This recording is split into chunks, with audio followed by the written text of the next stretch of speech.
En un mundo saturado y hasta abrumado por la información, es vital apoyar un medio de comunicación alternativo que desafíe el status quo, que aporte una perspectiva diversa para pensar de forma crítica y hacer aportes a la construcción de un futuro más sustentable. Es una voz para aquellos que no tienen voz en los medios hegemónicos.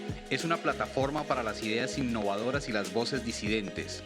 Apoyar a Caras y Caretas es fomentar la libertad de expresión y la diversidad informativa.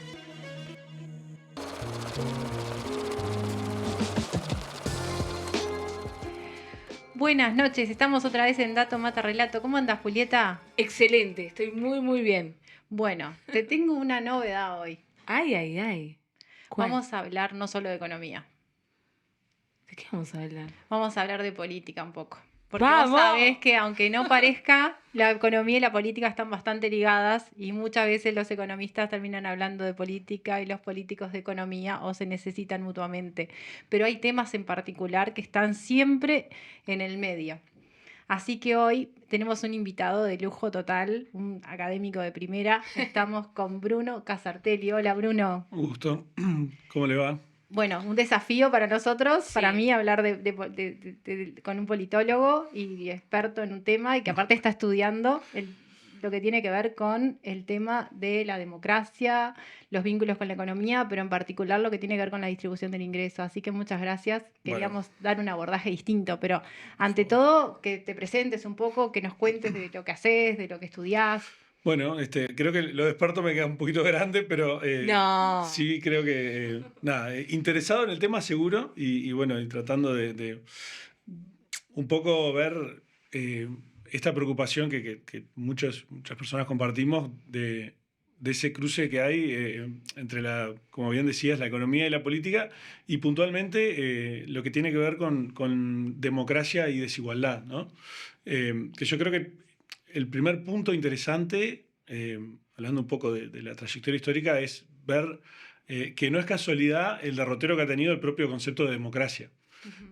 Porque si uno analiza la raíz misma del término, la democracia era la forma más radical de gobierno, incluso no era la más deseable desde la época de los griegos, porque que manden los que eran más es que manden los pobres, y eso siempre dio miedo.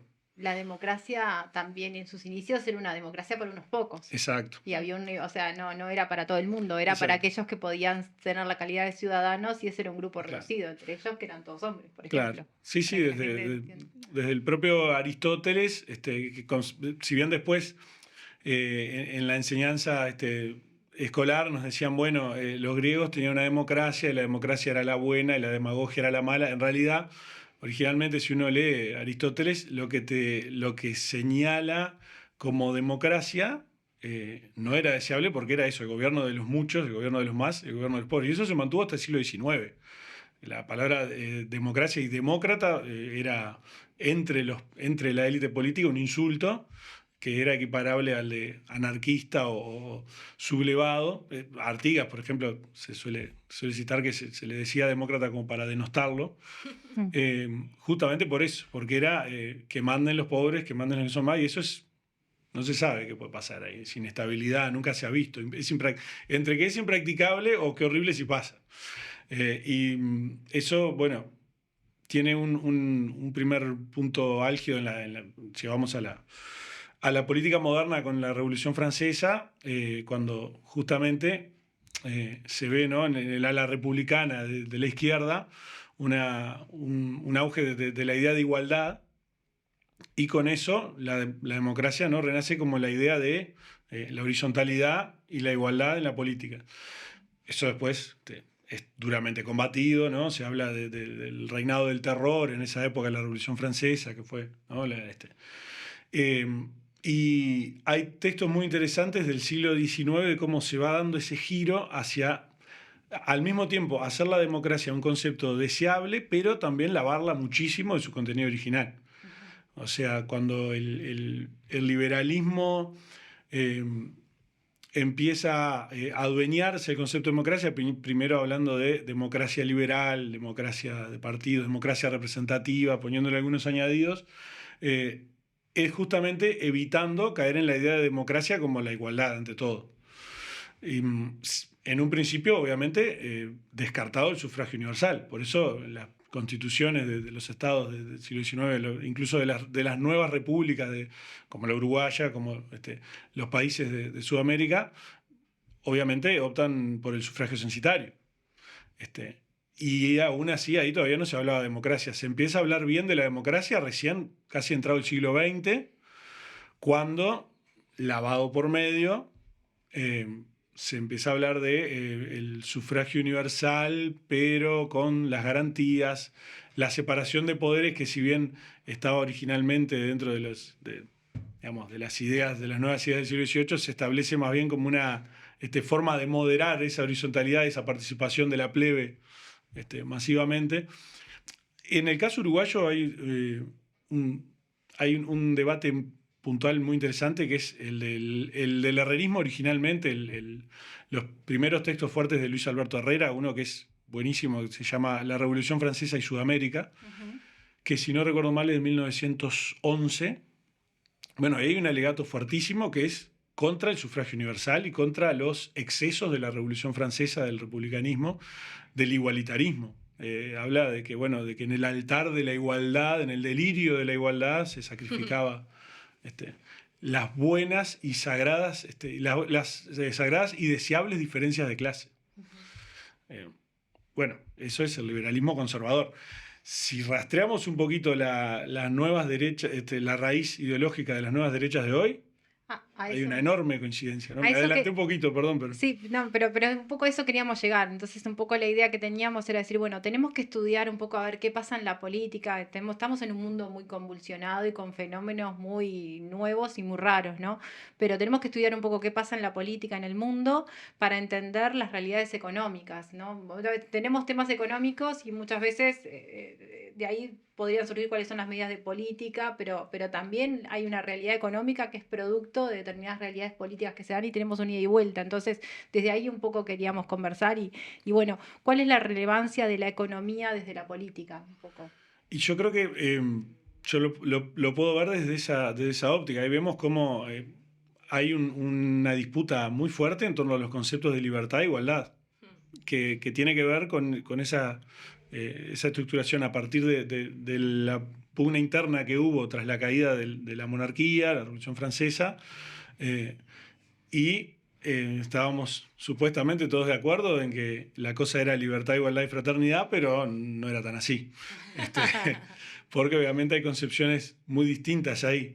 Y mientras que para la izquierda la igualdad era una condición necesaria para esa libertad y para el gobierno democrático, para la derecha, en realidad, la libertad era la condición, la libertad individual, vista como no interfieran en mis propiedades, es la que es realmente, y ahí eso tiene todo que ver con la economía. Y bueno, muchas veces cuando escuchamos a los políticos hablar y se habla de libertad o se habla de igualdad o se habla de equidad, pero son conceptos bien distintos los que tiene uno y otro, porque son conceptos muy subjetivos y que parten de una idea. Entonces, dentro de todos estos temas nos interesaba centrarnos en lo que tenía que ver con la distribución del ingreso, porque el tema de distribución del ingreso es un concepto económico, pero es un concepto económico que es subjetivo y que tiene diferentes acepciones y uno ante un mismo problema mide en forma distinta, pero tiene que ver mucho desde la política y la importancia que tiene esto en el marco de la democracia, ¿no? Porque en definitiva en un sistema democrático cuando se dan determinados resultados electorales o se vota por determinadas opciones, hay un tema de puja distributiva que se resuelve vía la democracia. Y hoy en día estamos en una situación en la cual vivimos en un mundo donde hay niveles enormes de pobreza, enormes niveles de desigualdad, y lo vemos también en nuestra sociedad, pero por otro lado a veces vemos indicadores que muestran por otro lado. Entonces queremos conversar un poco de esto, de la importancia de la distribución del ingreso, de cómo evoluciona y de la puja distributiva en términos económicos y en temas de los que son los procesos políticos, porque los resultados de los procesos políticos terminan siendo determinantes de cuáles son las alternativas en términos de la distribución del ingreso y de los modelos que pueden llevar o no. Y hay una diferencia que soy entre las derechas y entre las izquierdas en los programas de derecha e izquierda, pero no siempre se terminan consolidando en lo que es el ideal o lo que nos imaginamos desde la ciudadanía, ¿no? Sí, claro. Yo creo que eso tiene que ver con un proceso, bueno, ya ha sido largamente estudiado por mucha gente, ¿no? De la globalización en su última etapa, sobre todo a partir de los años, fines de los 70 y los años 80, se rompió un poco la disputa electoral democrática de las democracias occidentales que hubo en el siglo XX, que era, simplificando, ¿no?, groseramente todo este relato histórico, pero creo que es necesario.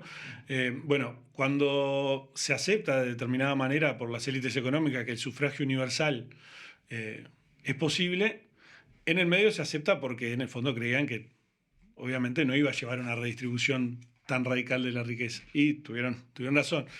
Lo que pasó fue que, por un lado, había una amenaza de redistribución radical dada por los procesos revolucionarios. Tenemos que recordar el impacto de la Revolución Rusa, ¿no? Del 17. Y cómo eso, había un temor real de que eso se expandiera.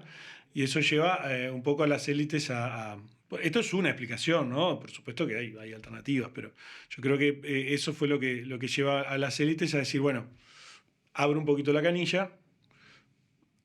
Hay participación de la masa a través de los partidos, con condiciones, con ciertos límites, y eso genera las democracias, digamos, el modelo de la democracia occidental y después el estado de bienestar, que es como un punto intermedio entre una igualdad real, material de todos los ciudadanos, pero sin caer en esa igualdad totalmente horizontal, dar cierto estándar de vida, ¿no? Ciertos derechos sociales. Es cuando surgen los sistemas universales de salud, de educación, los derechos laborales, ¿no?, que conocemos hoy en día.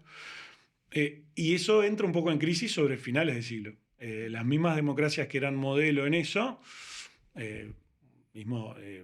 Estados Unidos, Inglaterra, toda Europa occidental, entran a ver recortes de esos y perforaciones de esos sistemas universales y se rompe como ese péndulo, ¿no? Había como no puede haber como cierto funcionamiento pendular de la democracia donde, bueno, si ganaba la derecha, sabías que ibas a tener, iba a apuntar al crecimiento económico y la redistribución, ¿no? La teoría del derrame. Si ganaba la izquierda, bueno, un poco al revés. Voy a dar derechos laborales, voy a dar garantías y eso va a generar... Eso se rompe sobre fines de los años 70, 80 con la... Bueno, ahí hay varias explicaciones y teorías, pero lo más aceptado es que la movilidad del capital, la liberación total financiera, el tema del dólar como moneda de referencia, que hoy en día sabemos que en realidad no tiene mucha base en cuanto a... De eso obviamente vas a saber explicar mejor. Lo hemos tratado eso. Lo hemos tratado y lo tenemos que seguir tratando porque nos está movilizando todos los días. Claro. A nosotros no nos está dando el tiempo a veces. Y es un debate que en casos actuales vemos cómo la izquierda no termina de poder darlo, ¿no? O no termina de poder encararlo. Pero eso tiene todo que ver con que al entrar eso en crisis, después la izquierda termina por abandonar ciertos planteos. Yo no creo que no tanto por una renuncia ideológica, sino por una incapacidad real de poder materializarlos. Eso también quería como introducir ese tema con respecto a que, por ejemplo, hoy en día a la hora de discutir distintas explicaciones de por qué la gente vota a la ultraderecha o a la derecha y que se explica por fenómenos culturales que tienen que ver con la incidencia del feminismo en la sociedad y la reacción y otras cosas que, bueno, que las conocemos, ¿no? Pero me parece que falta, al menos en el análisis, un porqué desde la economía, ¿no? O sea, de cómo la gente también termina votando ciertas ideologías o ciertos partidos porque realmente el problema de la desigualdad y de la distribución les afecta en su vida cotidiana. Entonces, es ese canalizar esa angustia de no poder acceder a una vida digna también va como por ese lado. ¿Qué pensás vos con respecto a la falta de una explicación desde la desigualdad y lo distributivo? Bueno, yo creo que para mí hay indicios de que sí viene por ese lado el problema de la ultraderecha. Si bien es algo que se está discutiendo mucho, ¿no?, actualmente, y hay mucha gente que cree que la raíz está en lo cultural, Yo creo que en realidad está en lo material, está en la incapacidad de la izquierda de dar una respuesta material. Más allá de que la batalla cultural exista y de que las disputas culturales son reales y son importantes, creo que un poco me quedé con un pensamiento muy concreto, pero que me parece muy ilustrativo, que dio Miriam Bregman en el debate, fue en el primer debate presidencial en Argentina, cuando dijo, en realidad fue en el ámbito, no fue en el debate mismo, sino en la previa, creo, que dijo, no le podemos pedir... le hablamos que pierde derechos a la población al delivery del Rappi que no tiene ninguno, o que no tiene casi ninguno, que no lo ve en la vida cotidiana. Que le van a sacar la moto directamente. Claro, exactamente. ¿Qué le voy a decir que defienda qué derechos? Entonces, el discurso de la batalla cultural y de los derechos es impotente con algunas cosas. Porque cuando la izquierda lo empezó a sobreutilizar para tapar baches materiales, yo creo que fue lo que pasó, ahí me estoy metiendo en algo polémico, pero yo creo que fue lo que pasó, que una cosa es dar las disputas culturales y reconocer derechos, y otra cosa es pensar que la política es eso, reconocer derechos, y reconocer derechos a minorías que quedan solamente en lo simbólico, no, realmente cambia poco de la vida concreta, cotidiana de la gente. Claro. Pero para mí, por ejemplo, ahí hay dos cosas que me parecen fundamentales. Una es que cuando vos generás una agenda de derechos que es sumamente válida, porque también tienes todo su caudal histórico y de lucha, pero ¿qué pasa cuando vos ponés sobre la mesa las dos cosas y priorizás una y abandonás la otra, ¿no? O sea, me parece que lo que ha pasado es que esta se abandonó. Y otra cosita mínima que quiero agregar, que me pregunto, también la dificultad de ampliar los bloques sociales que vos querés representar, ¿no? Este famoso ir hacia el centro que nadie sabe bien de qué se trata y querer como equipararlo en una misma bolsa de políticas con, por ejemplo, los del Rappi, con los obreros de la Constru y todo. Bueno, te agradezco, Julieta, me diste el puntapié de lo que yo quería como introducir, porque, a ver, para nosotros un tema, Uruguay, vos mencionaste, anoté un poco que dijiste, el relato histórico es necesario, nuestro relato histórico es necesario siempre, en Uruguay en particular, porque nosotros como país fuimos una sociedad históricamente de mucha cohesión porque tuvimos un Estado fuerte, un Estado de bienestar fuerte y pionero y que se salvaguardó mucho tiempo. Inclusive, cuando se agotó el modelo y empezó en crisis, ahí cuando vos marcabas los 60, los 70, que Uruguay, que había empezado antes, terminó mucho después y se mantiene hasta ahora, y hay algunas cosas que fueron que son muy, muy difíciles de revertir. Y de hecho, cuando asume el Frente Amplio el gobierno en el 2005, lo que se da es, bueno, hay un periodo de crecimiento económico con una fuerte política, con una mejora en la distribución del ingreso, una reducción de la pobreza fuerte, que todavía se venían de la crisis, pero de años bastante complejos, pero con marcados dos periodos, ¿no? Lo que fue hasta el 2014 y después del 2014, cuando se contrae ese crecimiento y ahí empiezan los problemas, porque ahí la puja distributiva, o sea, al quedarse estancada la torta o achicarse, que es parte de los ciclos económicos, es mucho más difícil, entonces ahí hay como penalizaciones electorales por todos lados, ¿no? Pero ahora venimos y ahora tenemos una etapa nueva donde hay un periodo de recorte de ese Estado fuerte, que es un poco lo que también es uno de los actores o de los agentes fundamentales en mejorar la distribución, en generar derechos, en tener políticas activas que van por empleo, pero también van por un FONASA, también van por educación, también van por un montón de cosas que tienen que ver con el presupuesto público. En ese mundo estamos hoy, ¿no?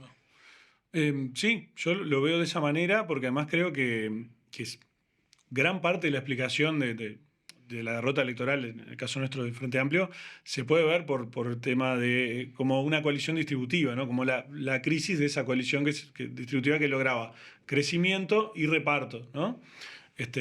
Y en algún momento cuando se empezó a frenar el crecimiento, el reparto se vio resentido y yo creo que no es casualidad que a partir de ahí justamente haya caído un poco el apoyo popular a la fuerza de izquierda.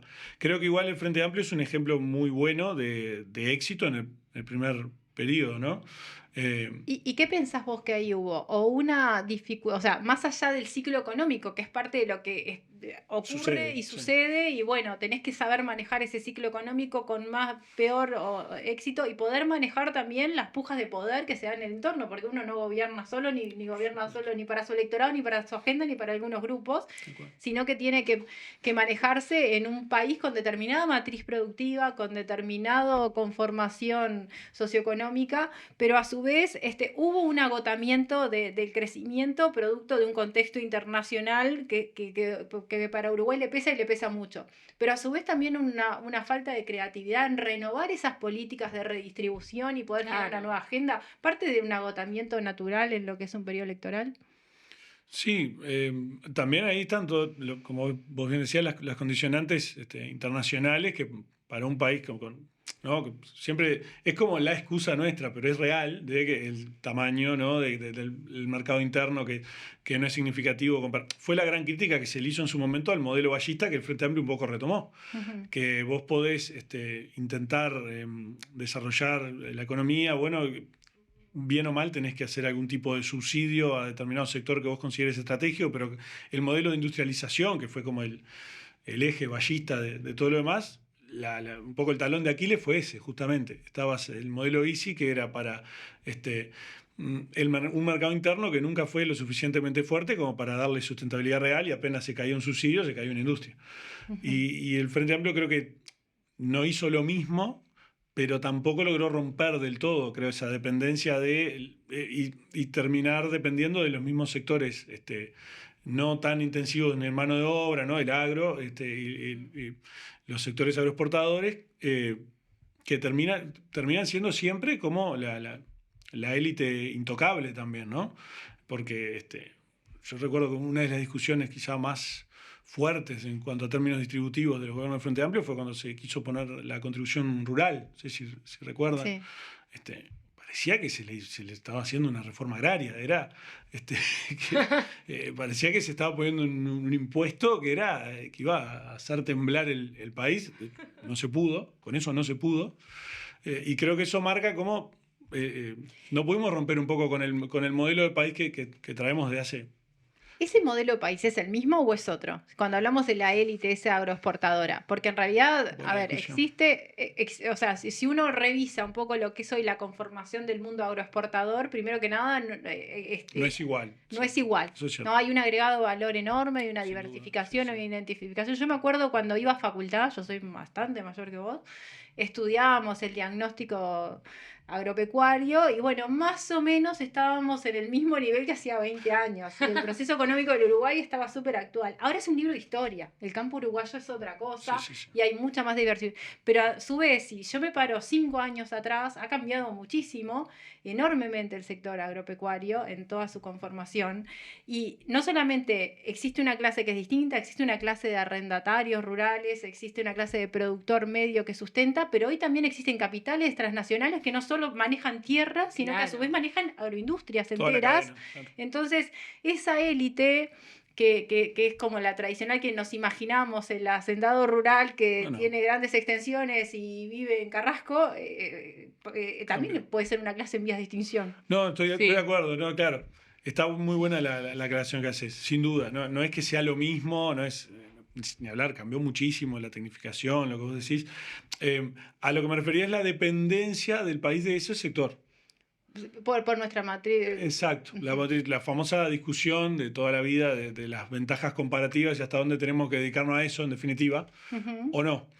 Y bueno, eso creo que sigue muy vigente.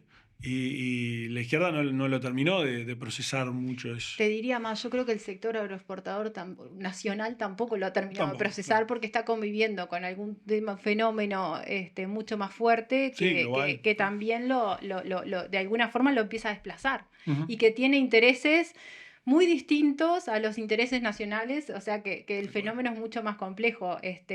Mismo ahora que Uruguay necesita una diversificación total, porque ahora no es solamente el Uruguay ganadero, es el Uruguay de la agricultura y de la agricultura en determinadas actividades.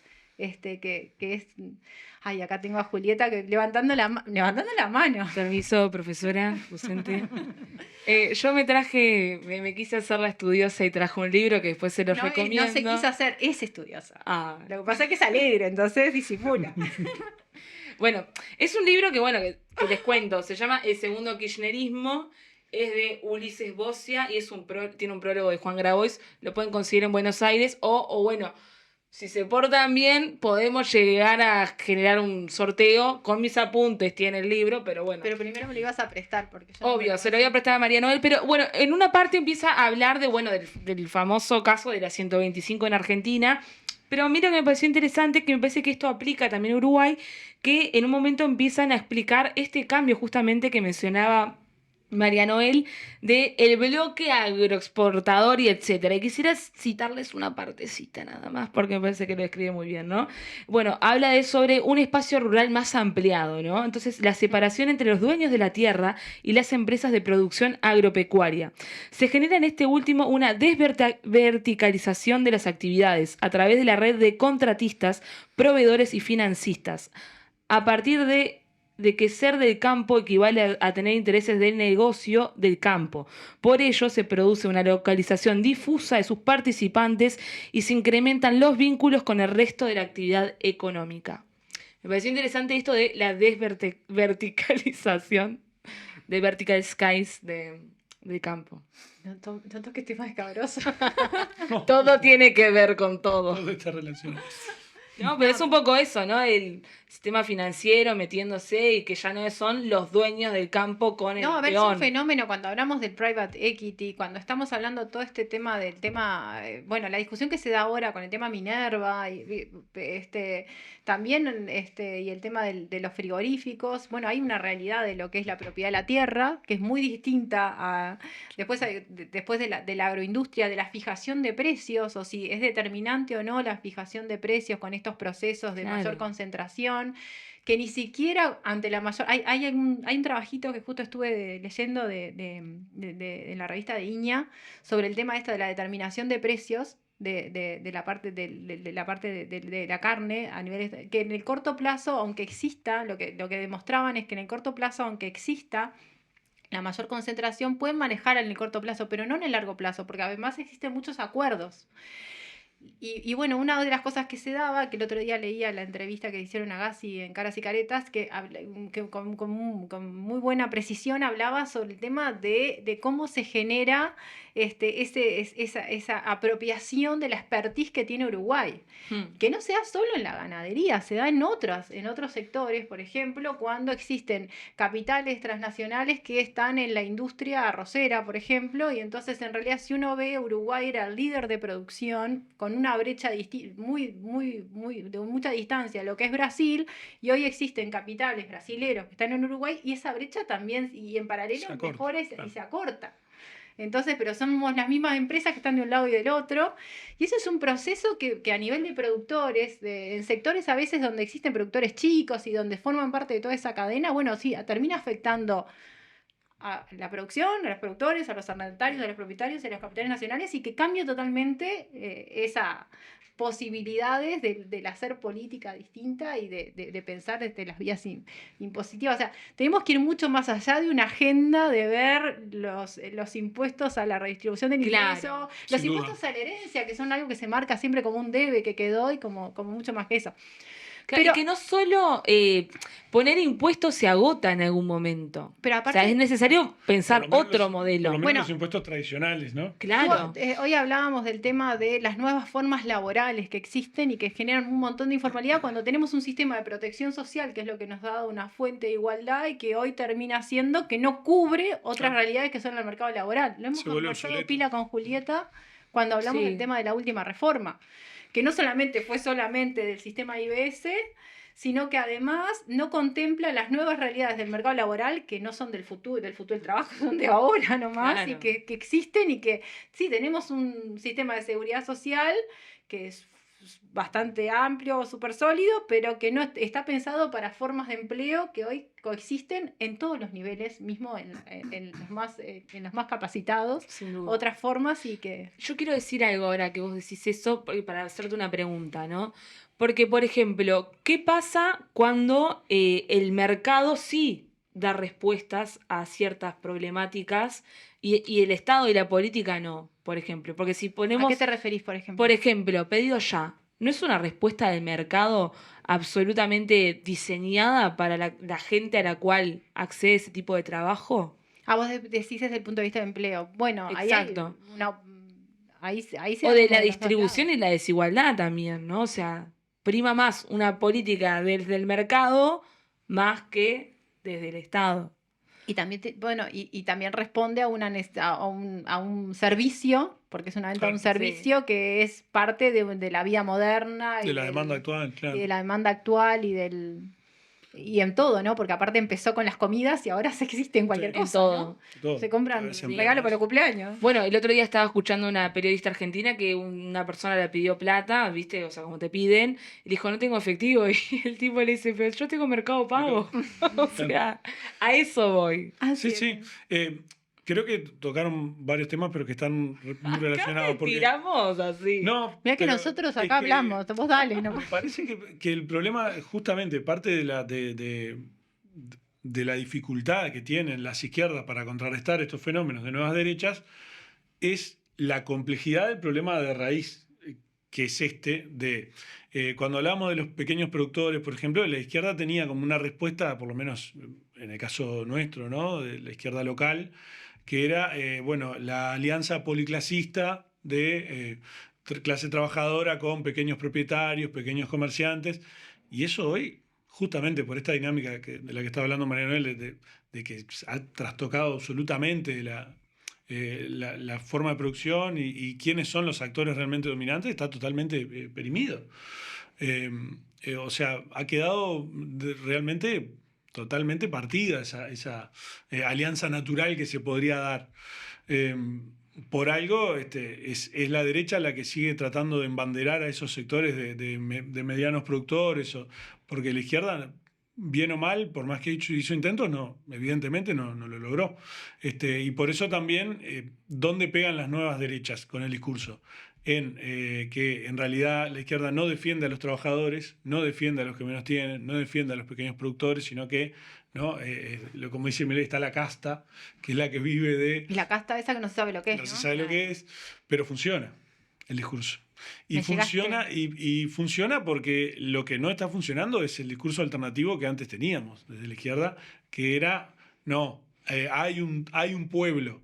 Hay un pueblo que comparte intereses, que hay ciertos intereses que comparte el mediano productor con el trabajador. Hoy en día, ¿cuáles son los intereses que la izquierda logra ver como compartidos? Bueno, en Uruguay creo que hay un fenómeno igual, ¿no? Porque el campo no es el que está mejor hoy y hay como una crisis o sea, tenemos el tema cambiario, tenemos el tema de apertura de mercados externos, tenemos un montón que por más discurso que vos digas, que el presidente diga que vive para el campo y se sirve para el campo, en realidad la situación no está muy bien y las perspectivas no son buenas, sobre todo en los productos, con la suba que hay de tasas de interés, con el tipo de cambio como está, con la realidad internacional complejísima y con estrategias de apertura de mercado que ninguna ha tenido ninguna mejora, además hemos ido para atrás en muchas, en realidad hay es como que quedás enganchado a un tema ideológico, porque en realidad yo miraba justo, sacamos un artículo hace unos días con el tema de la leche y contamos el tema de lo que fue toda la creación del INALE y la ley, que da un marco estratégico, y hoy en día el sector lechero es un sector que está complicado, que tiene un 70% de exportación, tiene un 30% de mercado interno, pero bueno, ¿cuál es la alternativa? Un sector que es súper intensivo en mano de obra, que es importante en todo el país y que tiene una de las producciones que ha logrado ocupar nichos en términos de calidad, como ves, por ejemplo, la leche en polvo. Y que bueno, tiene un tema de precios internacionales, pero si a los precios internacionales le sumás un año y medio con el tema cambiario como lo tenemos, la competitividad la mata. No hay forma de defender la competitividad de un país chico como Uruguay por más esfuerzo productivo que se haga en términos de calidad, de certificaciones, que es un tema que queda en agenda todavía para poder llegar a determinados mercados. Pero ahora que estabas hablando de eso, quería concretar un poco la pregunta. Dice, ¿qué fenómenos a nivel político se están dando que son determinantes en lo económico y cómo explicamos estos fenómenos que surgen, Milei, pero que también hubieron algunos antes similares, porque existió un Bolsonaro, existe un Trump, ahora esto es como muy ¿no? O sea, ves los videos y te impacta, ¿no? Demasiado, pero... Es el miedo de hoy. Es Ya el miedo de hoy, tuvimos pero es otros. como lo mismo con el agregado marketinero y de... Claro. Yo creo que tiene muchísimo que ver con este tema económico. Yo creo que son un producto, y acá es cuando de repente mis colegas politólogos me Capaz que critican hay un un montón. trauma en la Facultad de Ciencias Económicas, un tipo que es economista, que uno estudia el Banco Central en el mundo como una referencia, el tipo quiere terminar con el Banco Central. No sé cuál es la alternativa. Quieren terminar con el Banco Central y en el Estado, pero spoiler alert, nadie lo va a hacer. Pues sí, es como, ¿no? La Anarcocapitalista. anarcocapitalista. Hasta que- Vos sabés que no lo quería decir. Pero ¿cuál es el límite del anarcocapitalista? La policía y el ejército para reprimir a los pobres cuando estén en contra del anarcocapitalismo. Y el propio, Justamente. y el propio capital que te respalda esos dichos, ¿no? Por supuesto, porque el capital necesita un Estado que lo defienda. Por eso ellos oscilan entre soy anarcocapitalista, Estado, juez y gendarme. Un Estado tiene que haber. Es una receta muy... Por eso quería arrancar por ver el proceso histórico del liberalismo conservador, porque para mí es una vuelta clara al liberalismo conservador. Que tiene vínculos con el fascismo, siempre los tuvo. El liberalismo conservador, que me perdonen los herreristas y las herreristas, pero el liberalismo conservador de Herrera siempre tuvo vínculo con el fascismo, con la falange española, Sí. con el integrismo católico, hasta con el realismo de la monarquía. En ese mismo texto que yo hace referencia, Luis Alberto Herrera habla de que los mejores modelos de Sudamérica eran Brasil por la monarquía y Chile por la sangre anglo-vasca, que lo salvaba de las cosas indígenas y criollas del gaucho que no quería trabajar y que no tenían... tenían como una incapacidad civilizatoria o genética para el mercado. Entonces, creo que parte sin duda la raíz para mí de estas nuevas derechas está en estas características de la economía global que vos bien has definido hace un rato. Porque ¿por qué se rompe ese eje, ¿no? O ese péndulo entre, la izquierda propone un poco más de redistribución, la derecha propone un poco más de crecimiento? Porque la redistribución de la izquierda es cada vez más difícil de verla. Pero por otro lado, hay algunos conceptos que en todos los discursos están presentes. Sí, claro. O Tienen sea- muchos rasgos en común. El tema del antiglobalismo, el tema Sí. del nacionalismo y estar en contra de los organismos internacionales. Pero el discurso supuestamente. ahora te está tocando, todo el mundo habla de la pobreza como una preocupación, todo el mundo habla de los temas de género, más allá de los debates que generan, también están presentes. O sea, hay temas que están, después puedes hacer más o menos o verlos distintos, pero hay temas que hoy son como temas universales que siguen existiendo como dificultades y que después puedes tomar más o menos medidas para abordarlos, pero lo hemos visto ahora, ¿no? Sí, pero esos temas, si vos te fijas... Pero a Milei le llega al del comercio de barrio que le dice Sin que duda. no te están dando una Y solución, al y le trabajador. habla le habla al trabajador y te va a terminar el Banco Central y te va a bajar no Sí. sé cuántos Todo. ministerios para fuera. le llega a los trabajadores y a los sectores más explotados. Si vos ves dónde ganó, en Jujuy, en Salta, en provincias que tienen niveles de pobreza, enorme. enorme, Y históricos. riquezas enormes. Y riquezas enormes, una desigualdad furibunda. Por eso para mí la raíz está en la desigualdad, justamente. Porque el discurso de la izquierda sobre los derechos pierde, o sea, es esto que decíamos un rato. ¿Cómo le voy a hablar a alguien de los derechos que va a perder? Cuando en la seguís sin práctica, derechos. En su vida cotidiana realmente es muy difícil que yo le pueda decir dónde los tiene, en qué cosas está ejerciendo los derechos. Hay un intento desesperado, y yo creo que es loable, de la izquierda, como lo hubo en el caso de Bolsonaro, como lo hubo en el caso de Trump, de decir, mirá que el boleto que ahora te cuesta tanto te va a costar 100 veces más, mirá que Bolsonaro odia a las mujeres. Que es loable y hay que hacerlo, pero es muy inerte, muy impotente contra la realidad material que viven las personas en su día a día. Porque el mismo que vos le decís, ojo, que te va a pasar esto, ya estás sufriendo un montón de cosas que no le supiste resolver, ni siquiera le estás sabiendo cómo resolver a futuro, o una propuesta realmente material y concreta de resolución del problema. Entonces pasa, si uno ve, yo creo, volviendo al caso argentino, creo que es muy ilustrativo, en el debate, yo creo que, por ejemplo, Massa hizo dos debates excelentes desde el punto de vista de la preparación, de lo que dijo, se nota que que está, ¿no? Que el coaching Coacheado. da resultado, pero para mí el debate, yo le pondría 12, o sea, en los dos. Hizo bárbaro. Ahora, eso va a tener un efecto electoral No sé, porque él se jacta, con razón, de haber tirado muchas propuestas. Pero yo no recuerdo ni una sola que a mí me haya emocionado. Eso, que si yo me pongo en la piel de un trabajador argentino súper explotado, de una trabajadora, haya dicho, me voy a embanderar con esto, con los controles de precios, cuando tenés justamente a Milei todo el día explicándote, bueno, con un discurso profundamente ideológico, pero diciéndote esos subsidios que ustedes supuestamente les favorecen son el cáncer que nos está matando. Pero, y sin mucho fundamento, ¿no? O sea, yo he pero tiene éxito el discurso. Tiene éxito el discurso y hay cosas que no se conocen. En este manejo, en esta tanta información, hay ahora hasta algunos artículos, eso que explican muchas de las cosas que dice, como la propia teoría económica de buenas universidades las desmienten y las refutan. Pero yo tengo 3 cositas que me gustaría conversar, y Julieta, a ver si me da apoyo en esto. Te dejo. Sí, pero vos tenés mucho para opinar de esto. Una que es, estamos siempre hablando del desarrollo del mundo. Nosotros el otro día hicimos un podcast hace unos meses sobre el tema de los ODS como un motivo para decir, bueno, estamos complicados, porque claro. Está todo bien con medir y con poner los ODS en todos lados, pero si no tomamos medidas en esta línea, no vamos a ser más iguales de cajón, ¿no?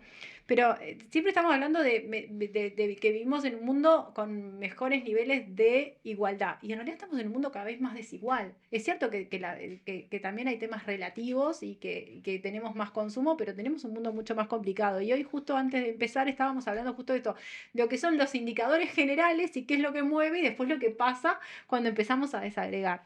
Eso por un lado. Después, otra cosa que yo quisiera saber, porque no lo tengo claro y me encanta debatirlo, es ¿qué son para vos los temas fuertes que tienen que ver con la desigualdad? Entonces yo miro y digo, si cuando hacemos una agenda sobre el tema de igualdad, tenemos que hablar del Estado, tenemos que hablar de la vivienda. Tenemos que hablar de las transferencias, pero tenemos que hablar del empleo y tenemos que hablar de todas esas familias que están en situaciones sumamente complejas y que en definitiva, como sociedad al principio nos sorprendemos, pero después tenemos un margen de tolerancia a la gente en la calle, a los números de y eso es democracia infantil, plena también. Y esto es democracia plena. ¿Y qué está pasando en Uruguay? Si a vos te dicen ¿cuál es tu análisis de qué está pasando en Uruguay? Eso. Bueno, en primer lugar, lo de la desigualdad creo que es muy interesante, porque justamente la visión, ¿no? Las derechas, estas nuevas derechas, hablan de que la desigualdad en el mundo cae, porque, bueno, toman datos a nivel agregado, ¿no? De individuos en todo el mundo, ingreso, y visto así, aparentemente la desigualdad cae. Pero si uno empieza a analizar desde el punto de vista político, que las democracias, hay que recordar que no tenemos una democracia global, que quizás sea la solución a todo esto que estamos hablando, pero no la tenemos. Tenemos democracias nacionales. Y si uno analiza la desigualdad adentro de esos sistemas nacionales, la tendencia es completamente opuesta, es al aumento. Lo que pasa es que países de una población gigantesca como India o China, que sí han reducido la desigualdad y la pobreza fuertemente en las últimas décadas, contrarrestan a nivel individual de la población mundial ese fenómeno. Pero si uno lo ve desde el punto de vista político, lo tiene que analizar. Si no, estamos en una trampa conceptual.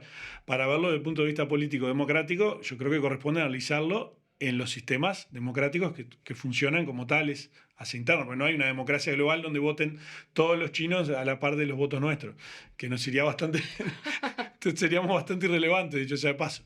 Pero entonces, en ese sentido, si vos lo analizás de esa manera, ves que los datos van en la dirección opuesta, tanto en los países más desarrollados como en el desarrollo medio. En las últimas décadas la desigualdad tiende a aumentar, a pesar de que han habido gobiernos de distintos signos políticos. Y yo creo que esa es la alerta de por qué surge la ultraderecha. Justamente, porque el discurso de la ultraderecha siempre fue los políticos son todos lo mismo. Y eso sigue siendo. Si vos ves el discurso de Trump, lo que fue el de Bolsonaro, lo que es el caso de los ultranacionalismos europeos, todos los políticos son lo mismo, yo vengo de afuera, voy a hacer algo distinto. ¿Y cuál es la fortaleza que tiene eso, a pesar de que sea un discurso que podamos tachar de falaz, lo mismo que los datos de Milei, que en realidad no son tales? Que la derecha se renueva por derecha. Y cuando cae una de esas figuras, siempre puede surgir otro, más a la derecha, que dice que lo que le faltó a ese fue hacer una reforma más de derecha, y que ese en realidad sí estaba con el FMI, y sí era aliado de Soros y de la OMS, y de todo ese bolsón conspiranoico que ponen. Hay un caso que para mí es muy ilustrativo en el sentido, que es el de Italia, que toda la izquierda mundial se horrorizaba en su momento de Berlusconi, ¿no? La ultraderecha de Berlusconi, la Liga Norte, son racistas. Después vino Salvini, que era peor, amigo de Bolsonaro, militarista, racista, que dice que se va a ir de la Unión Europea, pero no se fue. Entonces después vino esta nueva muchacha, ay, no me sale el nombre, Meloni.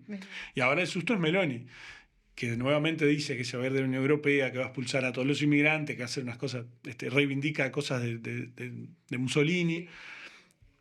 Bueno, pero, ¿cuál es el tema? El anuncio de salir de la Unión Europea ya es algo común, ¿no? Y el Brexit ha sido el ejemplo de la problemática. De que se puede llegar a dar. Pero el problema es que, más allá de que se dé o no, ¿no? Y los problemas económicos que eso acarrea para cada país, es que, a diferencia de lo que le pasa a la izquierda, esas nuevas derechas se pueden renovar siempre sin cumplir ninguno de los...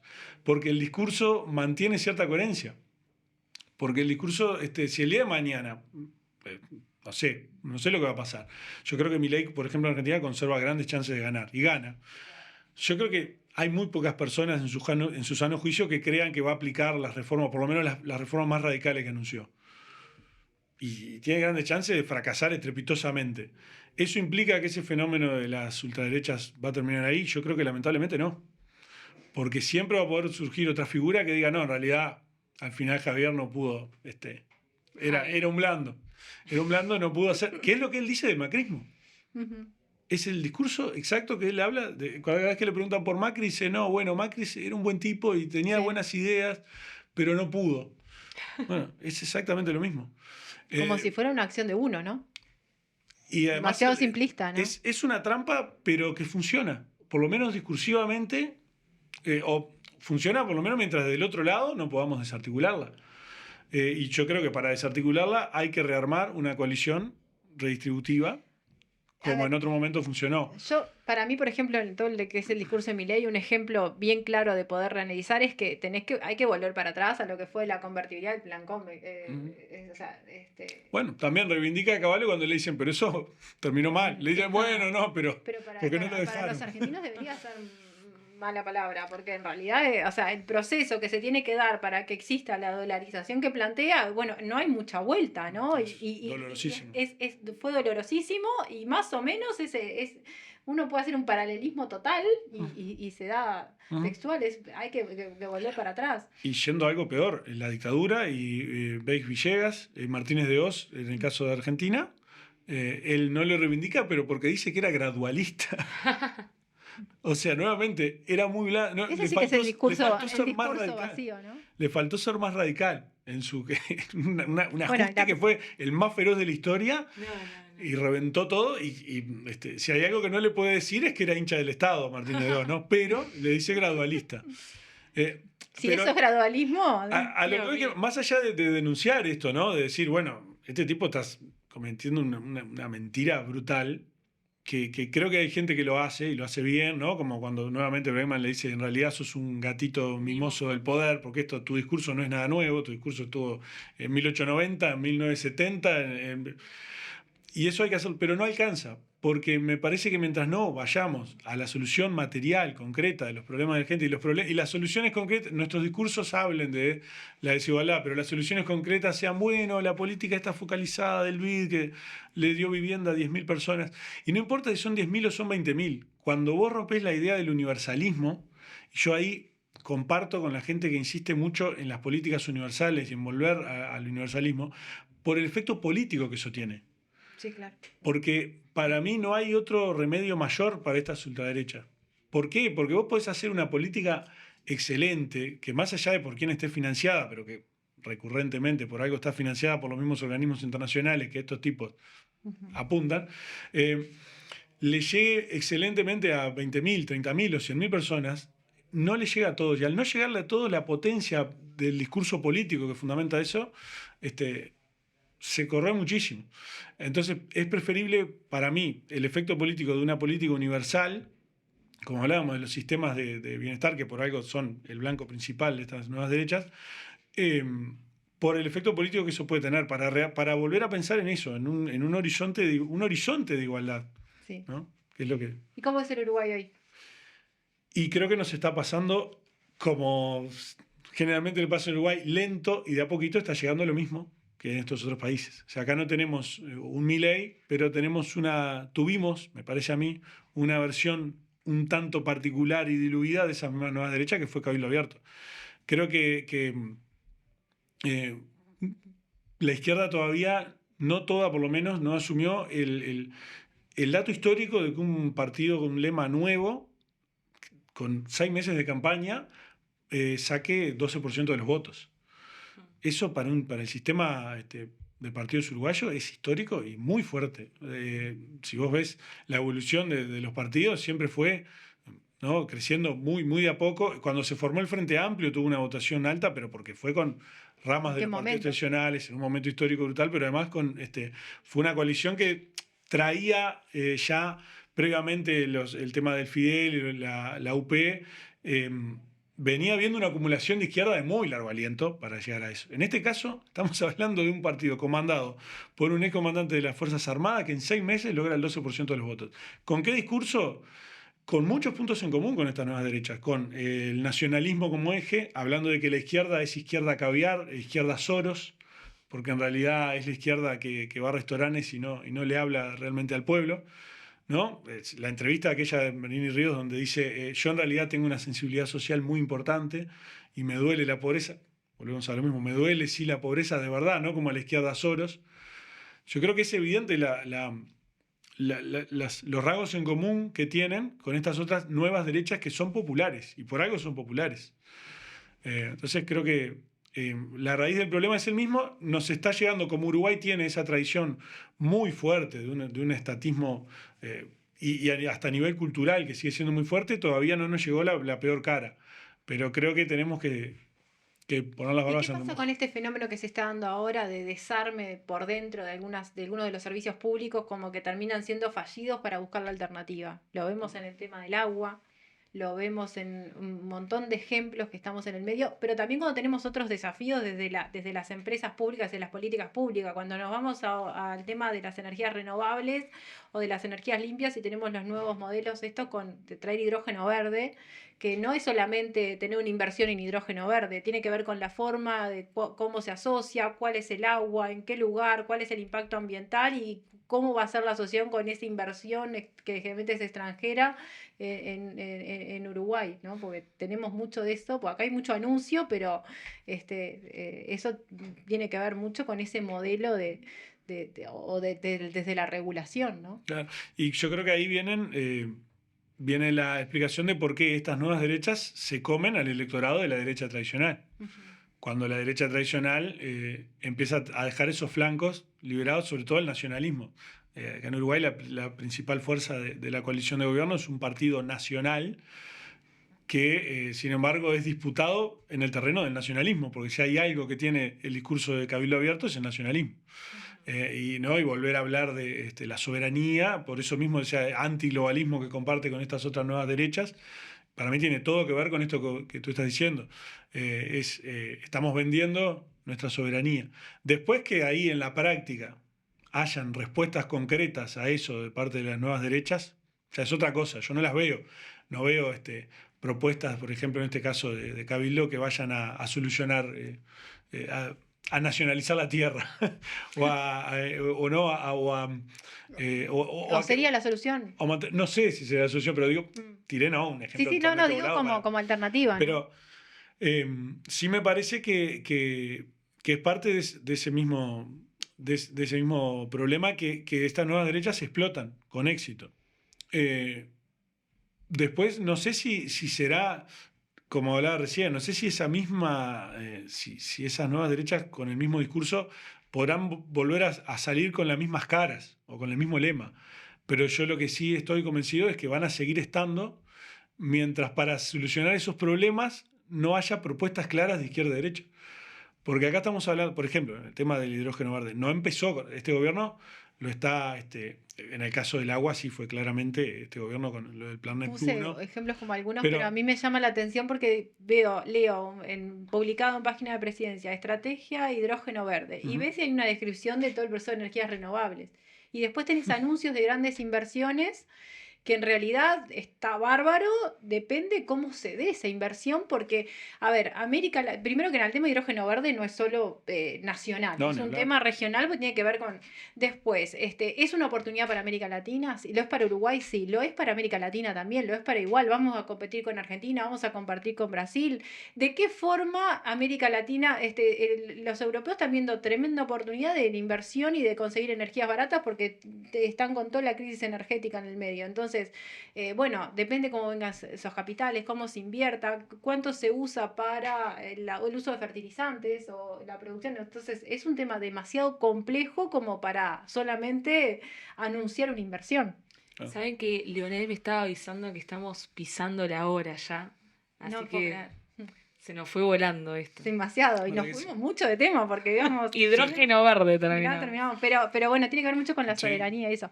¿Cerramos con nuestro nuevo bloque? Bueno, Bruno ya sabe de qué se trata este nuevo Pero bloque. contale a la gente. Bueno, para quienes no vieron los programas anteriores, agregamos un nuevo bloque que se llama ¿Quién lo dijo? Entonces vamos a agarrar algunas cosas, algunos comentarios, y tenemos que adivinar quién lo dijo. María Noel en este caso los va a leer y nosotros dos vamos a jugar. Jueguen también ustedes. Cambiamos el rol, porque siempre bueno. me querían agarrar a mí. Te cuento cómo era. Ella leía y yo tenía que adivinar y Ahora te invocar. cambió, le gustó para Ahora me adivinar. cambió. Bueno, ¿quién lo dijo? Hoy me puse en el tema que estábamos, así que bueno. Bien.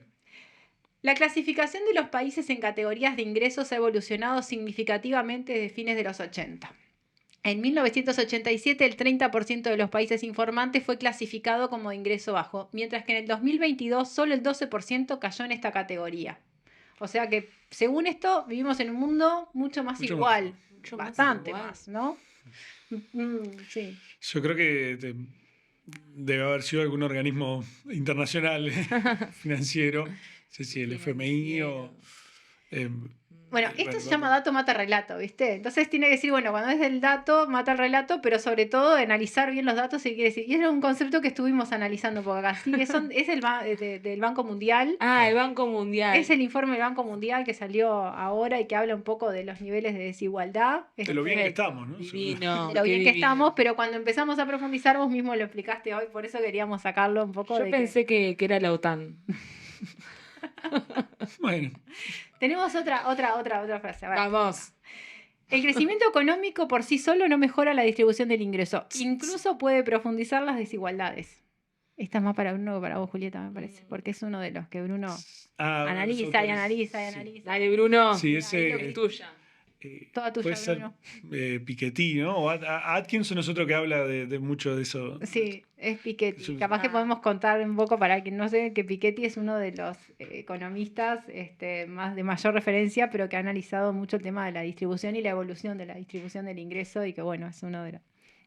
Yo iba a decir que era Pablo Mieres. Ella lo tiene fija con eso. Te vamos a tener que... Viene, sale mucho. Bueno, últimas dos. Chan, Los chan. gobiernos no generan riqueza, sino el marco que puede ayudar a la gente para que multiplique el valor. Eso es una línea muy importante de lo que es la política de distribución del ingreso, ¿no? ¿Te la repetís, por favor? Los gobiernos no generan riqueza, sino es el marco que puede ayudar a que la gente multiplique valor. ¿Qué decís, Bruno? Ahí dice esa Leo que más está de- difícil. Chávez. Todo un filósofo. No, no creo, no la veo. Un estadista. No lo veo. Todo un estadista. Capaz que porque fue leída con sin Es acento. uruguayo. Es ¿Uruguayo? uruguayo. Cita Rosa. No, político. Político Suena uruguayo, político. actual y de referencia. De referencia. Cuando habla, todo el mundo comenta o escucha. Sebastián da Silva. Amigos, No, suena de no, izquierda. estaba muy preocupado. Sebastián. Alguna figura. Odone, dice Leo. Bueno, podría ser. Mujica. Mujer. Ah, Mujica lo dijo en Artigas mientras era presidente. Qué bien. Cuando qué bien. empezaron a salir los datos de distribución del ingreso. ¿Mm? Bien, Así. Pepe. bueno. La última. La La última. Ah, la última, ¿se viene la última? La última. Me duele demasiado el dolor de los pobres, de los humildes, el gran dolor de tanta humanidad sin sol, sin cielo, como para que pueda callar. Algo que yo... Beatriz Arquimón. Sí. Vea, le tuvo fe. Manini Ríos. Era mujer la que dijo esto. Era mujer. Era mujer. Ya te di 2 datos. Una que Era. A mí me suena a Cristina Fernández, pero no sé. CFK. Y andamos más Sí, cerca. Andamos más cerca, pero no. ¿Quién es? ¿Quién es? Una mujer de referencia en la política y en las políticas sociales y de los pobres. Y sí, Argentina. Eva Perón. Bien. Lo Así desarmé. terminamos. La verdad que bien, Bueno. desafiante, pero muy lindo. Bueno, muchas gracias, Bruno. Gracias a ustedes, es por Dato favor. Mata Relato. Hoy queríamos mostrar que, bueno, que la economía es compleja, pero la política también, y estamos y bueno, y a veces nos pisamos y nos debatimos espacios o nos peleamos por espacios entre los politólogos y los políticos. Ay, pero qué estudiamos las mismas pesados. cosas. Qué pesado. Y cuando con los economistas nos metemos en temas de politólogos, Claro. agarramos y al revés también. Por eso a mí me encanta estudiar en la EMAD. No tengo nada que... No, ustedes con Bellas Artes tienen una pica. Ay, imponente. Y Bueno, artesanías también, de Pero la tenemos, uso. o sea, como en temas económicos, el tema de pobreza, distribución, tenemos un dedo, así que vamos a seguir con este tema. Vamos y vamos. Muchas gracias, Bruno. Muchas gracias por compartirnos tu trabajo para que nosotros lo pudimos estudiar, lo pudimos leer para prepararlo. Así que bueno, estamos abiertos para que vos y tus colegas puedan venir Sí. acá a Dato Mata Relato. Con los que no tengas pica, obvio. No, O sea, yo- acá yo- todos están todos yo- peleados. No sé después de hoy, capaz que se tomaron a pecho. No, alguna para cosa. mí era así un desafío, digo, Ah. ¿viste?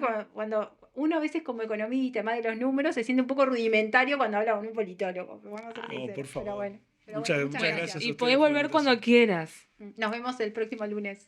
Gracias. Buen lunes. Chao. Chau, chau.